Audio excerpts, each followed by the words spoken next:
നമസ്കാരം, evening business ന്യൂസിലേക്ക് സ്വാഗതം. ആദ്യം നോക്കാം പ്രധാന വാർത്തകൾ. രാജ്യത്തെ ചില്ലറ പണപ്പെരുപ്പം ഉയരുന്നു.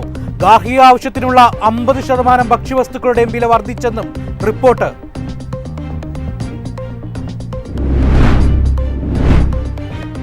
ഓപ്ഷൻസ് ട്രേഡിംഗ് എക്സ്പയറിയിൽ സെബി മാറ്റം നിർദ്ദേശിച്ചതോടെ വിപണിയിൽ നിന്നും ചോർന്നത് 1.25 ലക്ഷം കോടി രൂപ. ബ്രോക്കറേജ് ഓഹരികൾക്കും വൻ തിരിച്ചടി.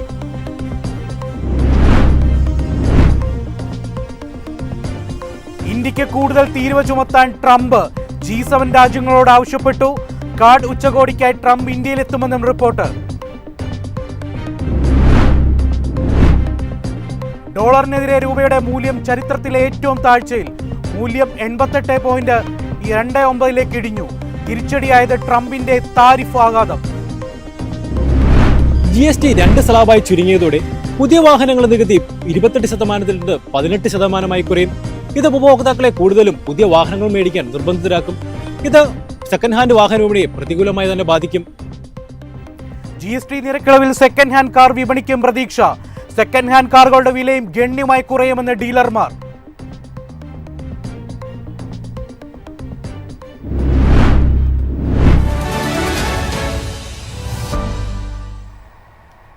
വാർത്തകൾ വിശദമായി.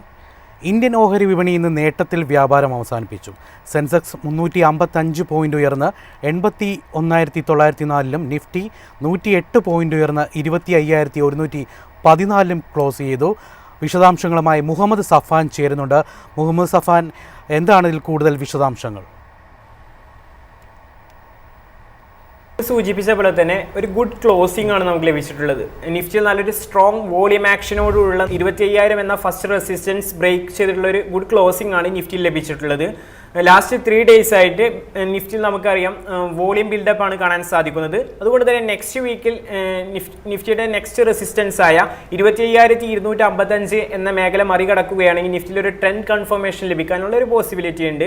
കറന്റ് 25,000 എന്ന ലെവൽ ഹോൾഡ് ചെയ്യുന്നതുകൊണ്ട് തന്നെ നിഫ്റ്റിയെ സംബന്ധിച്ചിടത്തോളം അതൊരു ഗുഡ് ക്ലോസിംഗ് ആയി നമുക്ക് കണക്കാക്കാം. അടുത്തതായി ബാങ്ക് നിഫ്റ്റിയിലേക്ക് നോക്കുകയാണെങ്കിൽ ബാങ്ക് നിഫ്റ്റിയിലും ഒരു ഗുഡ് ക്ലോസിംഗ്, ഏകദേശം 0.26% മുന്നേറ്റമാണ് ഇന്ന് ബാങ്ക് നിഫ്റ്റിയിൽ പ്രകടമായത്. കൂടാതെ ലാസ്റ്റ് 4 days ആയിട്ട് പോക്കറ്റ് വോളിയം ബേസ്ഡ് ബൈയിങ് ആണ് ബാങ്ക് നിഫ്റ്റിയിലും കാണാൻ സാധിക്കുന്നത്. 54,391 എന്ന ലെവൽ ഒരു ഹൈ ഡിമാൻഡ് സോൺ ആയി ബാങ്ക് നിഫ്റ്റിയിൽ ആക്ട് ചെയ്യുന്നുണ്ട്. അതുകൊണ്ട് തന്നെ ഒരു ഷോർട്ട് ടൈം റാലി ബാങ്ക് നിഫ്റ്റിയിൽ നിന്ന് നെക്സ്റ്റ് വീക്കിൽ എക്സ്പെക്ട് ചെയ്യാമെന്നാണ് എക്സ്പെർട്ട് ഒപ്പീനിയൻ. ഇനി ഈ മണിക്കൂർ 30 സ്റ്റോക്കുകളാണ് നിഫ്റ്റിയിൽ ഇന്ന് അഡ്വാൻസ് ആയി ക്ലോസ് ചെയ്തിട്ടുള്ളത്. 20 സ്റ്റോക്കുകൾ ഡിക്ലൈനുമായിട്ടാണ്. എന്നാൽ ബാങ്ക് നിഫ്റ്റിയിലാകട്ടെ 3 സ്റ്റോക്കുകൾ മുന്നേറ്റത്തിലും 9 സ്റ്റോക്കുകൾ ഡിക്ലൈനുമായിട്ടാണ് ട്രേഡ് ചെയ്തിട്ടുണ്ടായിരുന്നത്. നിഫ്റ്റിയിലെ ടോപ്പ് ഗെയിനേഴ്സ് ലിസ്റ്റ് നോക്കുകയാണെങ്കിൽ ഭാരത് ഇലക്ട്രോണിക്സ് 3.7% മുന്നേറ്റത്തിലും ബജാജ് ഫിനാൻസ് അതുപോലെ ബജാജ് ഫിൻസർവിലും നല്ലൊരു മുന്നേറ്റമാണ് ഇന്ന് കാണാൻ സാധിച്ചിട്ടുള്ളത്. ഹിന്ദാൽകോ ഇൻഡസ്ട്രീസിലും അതുപോലെ ശ്രീറാം ഫൈനാൻസിലും 1%-ലധികം മുന്നേറ്റത്തിലാണ് ഇന്ന് ക്ലോസ് ചെയ്തിട്ടുള്ളത്. നിഫ്റ്റിയിലെ ടോപ്പ് ലോസേഴ്സ് ലിസ്റ്റ് നോക്കുകയാണെങ്കിൽ എറ്റേണൽ 1.95% സെല്ലിംഗ് പ്രഷറാണ് കാണാൻ സാധിച്ചിട്ടുണ്ടായിരുന്നത്. അതുപോലെ ബജാജ് ഓട്ടോ, വിപ്രോ, ഇൻഡസിൻ ബാങ്ക് എന്നിവയിലും നല്ലൊരു കടുത്ത സെല്ലിംഗ് പ്രഷറായിരുന്നു ഇന്ന് മാർക്കറ്റിലുടനീളം. നേട്ടത്തിൽ വ്യാപാരം അവസാനിപ്പിച്ചിരിക്കുകയാണ്. സഫാനാണ് ന്യൂസ് ഡെസ്കിൽ നിന്നും വിശദമായ വിവരങ്ങൾ നൽകിയത്.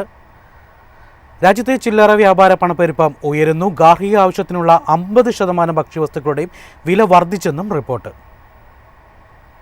ഓഗസ്റ്റിൽ 2.07% റീറ്റെയിൽ പണപ്പെരുപ്പം ഉയർന്നത്.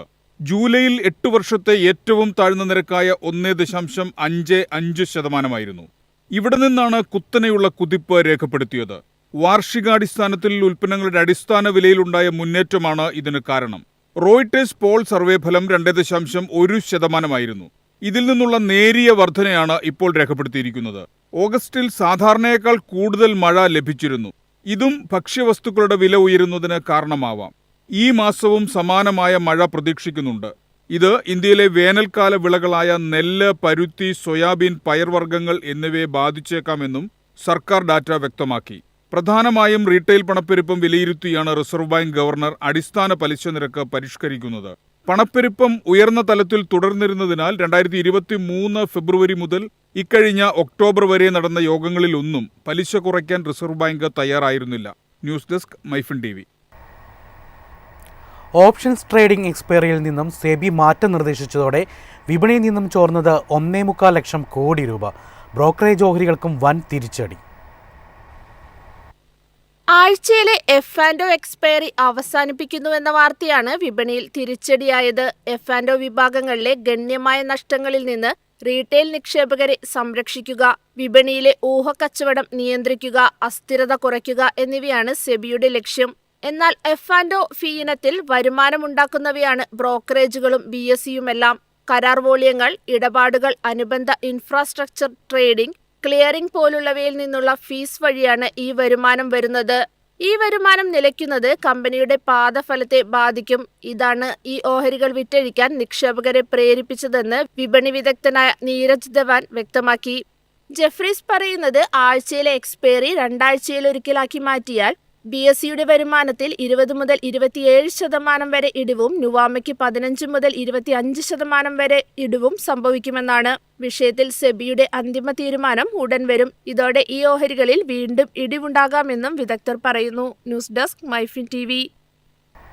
ഇന്ത്യക്ക് കൂടുതൽ തീരുവ ചുമത്താൻ ട്രംപ് G7 രാജ്യങ്ങളോട് ആവശ്യപ്പെട്ടു. ക്വാഡ് ഉച്ചകോടിക്കായി ട്രംപ് ഇന്ത്യയിലെത്തുമെന്നും റിപ്പോർട്ട്. യുക്രൈനിൽ സമാധാന കരാർ നടപ്പാക്കാനുള്ള ശ്രമങ്ങൾക്കിടെയാണ് G7 രാജ്യങ്ങളോട് ഇക്കാര്യം ആവശ്യപ്പെട്ടിരിക്കുന്നത്. റഷ്യൻ എണ്ണ ഇറക്കുമതി ചെയ്യുന്നതാണ് കാരണമായി ചൂണ്ടിക്കാണിക്കുന്നത്. ചൈനയ്ക്കെതിരെയും തീരുവ ചുമത്താൻ ആവശ്യപ്പെട്ടിട്ടുണ്ട്. ഇതിനിടെയാണ് നേരത്തെ താരിഫ് തർക്കത്തെ തുടർന്ന് റദ്ദാക്കിയ ഇന്ത്യ സന്ദർശനത്തിന് ട്രംപ് ഒരുങ്ങുന്നുവെന്ന വാർത്ത വന്നത്. ഈ വർഷം അവസാനം ക്വാഡ് ഉച്ചകോടിയുടെ ഭാഗമായി ഇന്ത്യയിലെത്തുമെന്നാണ് ഇന്ത്യയിലെ US അംബാസഡർ നോമിനിയായ സെർജിയോ ഗോർസെനറ്റ് പറഞ്ഞത്. ചൈനയ്ക്കെതിരായ സുപ്രധാന പ്രതിരോധമാണ് ഇന്ത്യ. അതിനാൽ ഇന്ത്യ-US ബന്ധം ശക്തമായിരിക്കണം. റഷ്യൻ എണ്ണ ഇറക്കുമതി ഇന്ത്യ നിർത്തണമെന്നും അദ്ദേഹം ആവശ്യപ്പെട്ടു. ട്രംപിന്റെ ഇന്ത്യ സന്ദർശനം സംബന്ധിച്ച് USന്റെ ഔദ്യോഗിക വിവരങ്ങളൊന്നും ഇതുവരെ ഉണ്ടായിട്ടില്ല. നവംബറിൽ ന്യൂഡൽഹിയിൽ നടക്കാനിരിക്കുന്ന ക്വാഡ് ഉച്ചകോടിയിൽ ഇന്ത്യ, ഓസ്ട്രേലിയ, ജപ്പാൻ, US എന്നിവിടങ്ങളിൽ നിന്നുള്ള നേതാക്കൾ ഒത്തുചേരും. News desk MyFin TV. ഡോളറിനെതിരെ ഇന്ത്യൻ രൂപയുടെ മൂല്യം ചരിത്രത്തിലെ ഏറ്റവും താഴ്ചയിൽ. മൂല്യം 88.29 ഇടിഞ്ഞു. തിരിച്ചടിയായത് ട്രംപിന്റെ താരിഫ് ആഘാതം. US പുതിയ താരിഫുകൾ ഏർപ്പെടുത്തുമോ എന്ന ആശങ്ക ഇറക്കുമതിക്കാരിൽ ശക്തമാണ്. ഇത് ആഗോളതലത്തിൽ അനിശ്ചിതത്വം സൃഷ്ടിച്ചിട്ടുണ്ട്. നിക്ഷേപകരെ US ഡോളറിന്റെ സുരക്ഷയിലേക്ക് പണം മാറ്റാൻ പ്രേരിപ്പിച്ചതും ഇതാണ്. ഒപ്പം ഇന്ത്യൻ ഇറക്കുമതിക്കാരിൽ നിന്ന് ഡോളറിന് ശക്തമായ ആവശ്യമാണുണ്ടായത്, പ്രത്യേകിച്ച് എണ്ണ, ഇലക്ട്രോണിക്സ് കമ്പനികളിൽ നിന്ന്. കമ്പനികളുടെ ഇറക്കുമതിക്ക് പണം നൽകാൻ കൂടുതൽ US ഡോളർ ആവശ്യമാണ്. ഇതാണ് രൂപയ്ക്ക് മേൽ സമ്മർദ്ദം സൃഷ്ടിച്ചത്. ഓഹരി വിപണിയിൽ നിന്ന് വിദേശ നിക്ഷേപം കൊഴിയുന്നതും രൂപയെ വലച്ചു. അതേസമയം ഈ പ്രവണത തുടർന്നാൽ ഇറക്കുമതി ഉൽപ്പന്നങ്ങൾക്ക് വില കൂടാൻ കാരണമാവും. രാജ്യത്ത് അവശ്യ വസ്തുക്കളുടെ വില, പണപ്പെരുപ്പം എന്നിവ കൂടും. ഒപ്പം ഇന്ത്യയുടെ കറന്റ് അക്കൗണ്ട് കമ്മി, വ്യാപാര കമ്മി എന്നിവ കൂടുന്നത് സമ്പദ് വ്യവസ്ഥയെ സമ്മർദ്ദത്തിലാക്കുകയും ചെയ്യും. News desk MyFin TV. ഇന്നത്തെ സ്വർണം വെള്ളി നിരക്കുകൾ. സംസ്ഥാനത്ത് റെക്കോർഡ് ഭേദിച്ചുള്ള സ്വർണ്ണവിലയുടെ കുതിപ്പ് തുടരുന്നു. ഇന്ന് ഗ്രാമിന് 70 രൂപ ഉയർന്ന് 10,200 രൂപയും പവന് 560 രൂപ കൂടി 81,600 രൂപയുമായി. കേരളത്തിൽ രേഖപ്പെടുത്തുന്ന ഏറ്റവും ഉയർന്ന വിലയാണിത്. 18 ക്യാരറ്റ് വിലയും ഉയർന്നു. ഗ്രാമിന് 60 രൂപ വർദ്ധിച്ച് 8,375 രൂപയിലായിരുന്നു വ്യാപാരം. വെള്ളി വിലയും ഇന്ന് വർധനവ് രേഖപ്പെടുത്തി. ഗ്രാമിന് 2 രൂപ കൂടി 135 രൂപയിലാണ് വ്യാപാരം നടന്നത്.